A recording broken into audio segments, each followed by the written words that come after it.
The dust swirled as the Persian herald approached. He rode a magnificent steed adorned with gold and jewels. His arrival at Sparta was a spectacle meant to intimidate. The Spartans, however, remained unimpressed. They were warriors not easily cowed. The herald, arrogant and proud, delivered his message. Xerxes, King of Kings, demands your submission. Lay down your arms and pledge allegiance or face annihilation. Silence met his words. The Spartans, in their simple tunics and leather sandals, stared back with defiance. King Leonidas, his beard thick and his eyes like steel, stepped forward. He was the embodiment of Spartan strength and resolve. He looked upon the herald with disdain. Tell your king that Spartans bow to no one. The herald scoffed. Fools, you will regret your defiance. Our arrows will darken the sky, and our numbers will crush you like insects. With that, he wheeled his horse and rode away, leaving a cloud of dust and the promise of war in his wake. The air hung heavy in the temple of Apollo. King Leonidas, his brow furrowed with worry, stood before the oracle. The fate of Sparta, and indeed all of Greece, rested on her pronouncements. He had come seeking guidance, a sign that his defiance against Persia was not in vain. The oracle, shrouded in mystery, spoke in riddles. Her voice echoed through the chamber, sending shivers down Leonidas's spine. A king must fall, a Spartan king, that Greece may live. The words hung in the air, heavy with foreboding. Leonidas's heart sank. He knew the prophecy could only mean one thing, his own death. Yet he refused to be swayed by fear. Sparta would resist. He would stand against the Persian tide, even if it meant his demise. Leaving the temple, Leonidas carried the weight of the prophecy on his shoulders. He knew the path ahead was fraught with peril, but his resolve never wavered. He would see his duty through, for the glory of Sparta, for the freedom of Greece. A hush fell over Sparta as Leonidas issued his call. 300 warriors, the bravest and most skilled, were to accompany him north. They would meet the Persians at a narrow pass called Thermopylae, the Hot Gates. There they would make their stand. Among the chosen were men of legendary skill and courage. Dilios, the veteran warrior, his eyes sharp with experience. Stelios, the young and eager soldier, ready to prove himself in battle. And Leonidas's own loyal bodyguard, Dienicus, whose wit was as sharp as his sword. The Spartans trained with unwavering focus. They were masters of warfare, their bodies honed to perfection. They fought as one, their shields interlocked, their spears a forest of death. They were ready to face any foe, no matter how numerous.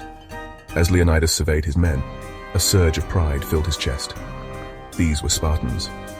They would fight with honor, with courage, and with unwavering loyalty to Sparta.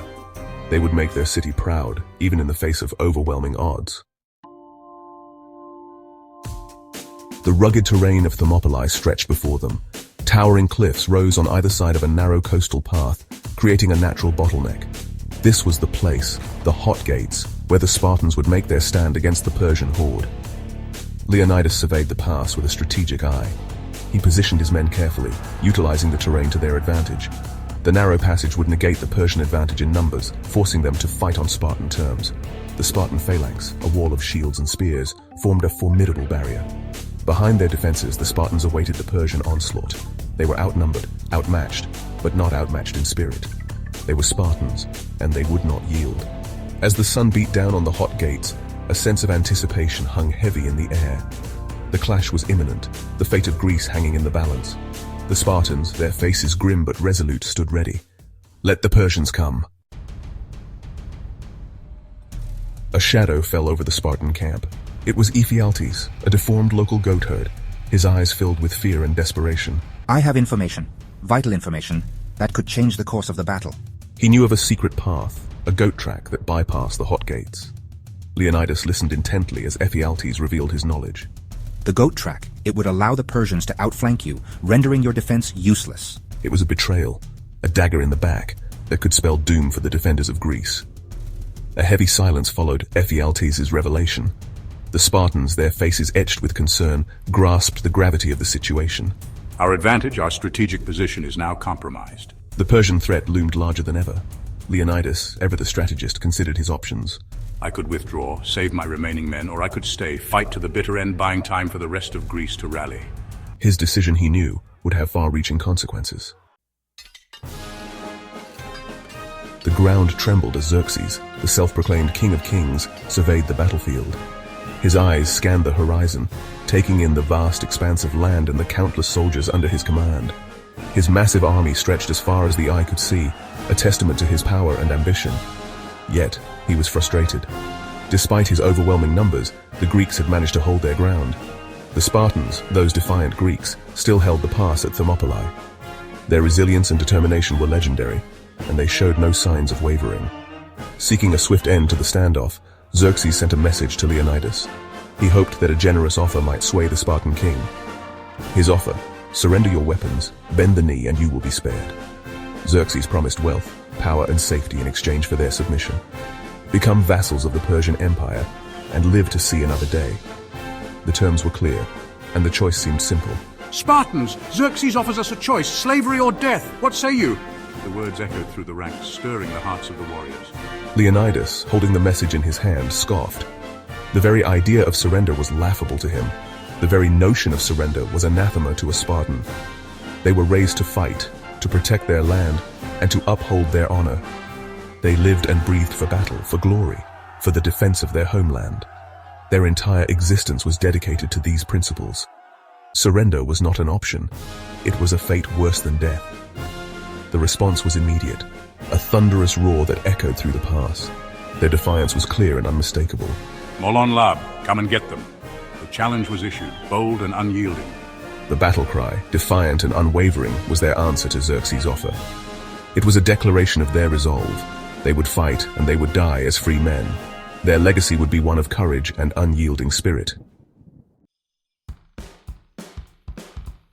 The stillness of the night was shattered by the sound of approaching footsteps.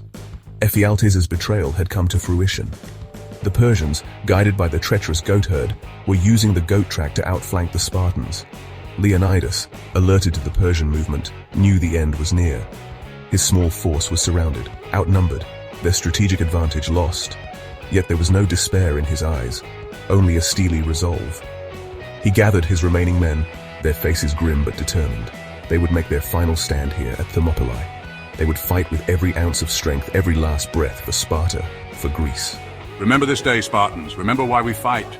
For our families, for our homes, for our freedom. His words ignited a fire in their hearts, a determination that burned brighter than the rising sun. Back in Sparta, Queen Gorgo, Leonidas' wife, felt a chill run down her spine. The air was thick with tension, and an ominous silence hung over the city. News of the Persian advance, of the betrayal at Thermopylae, had reached the city. The once proud and unyielding Spartan spirit was now overshadowed by the looming threat. Fear and uncertainty gripped the hearts of the Spartan people. Whispers of doubt and dread spread like wildfire through the streets and homes. Gorgo, however, refused to succumb to despair. She knew that in times of crisis, true leaders must rise above fear. She was a queen, a Spartan, and she would not stand idly by while her husband and his men fought for their lives. Her resolve was unshakable. Gathering her courage, she addressed the Spartan council, her voice ringing with determination. She knew the weight of her words could change the course of history. My husbands and sons fight and die at Thermopylae. They hold the line against the Persian horde, buying us time. Their sacrifice must not be in vain. We cannot abandon them. We must send reinforcements now. Every moment we delay, we risk losing everything we hold dear. Her words were met with resistance. Some argued that sending more men was futile, a waste of precious Spartan lives. The debate grew heated. Gorgo, her eyes flashing with anger, would not be swayed. She knew that hesitation could spell doom for her people. Sparta does not abandon its own. We are Spartans. We fight. We do not cower in fear. We must act now with courage and honor. Her impassioned plea struck a chord with the council. They had a duty, a responsibility to support their king and their fellow Spartans. The weight of their decision was palpable. Reinforcements, albeit too few, too late, were dispatched to Thermopylae. The bravery of those who marched was a testament to the indomitable Spartan spirit. The air was thick with the smell of blood and sweat, a grim reminder of the fierce battle that had just taken place. The ground was littered with the bodies of slain Persians, a testament to the Spartans' ferocity and unyielding spirit. Yet their numbers were dwindling, their strength fading with each passing moment, their resolve tested to the limits. Leonidas, wounded but unbroken, continued to fight with the fury of a lion backed into a corner, his spirit unyielding. Surrounded, outnumbered, the last of the 300 Spartans fought with the courage and skill that had made them legends. their bravery unmatched. They knew their fate, but they faced it without fear, without regret, their hearts filled with pride.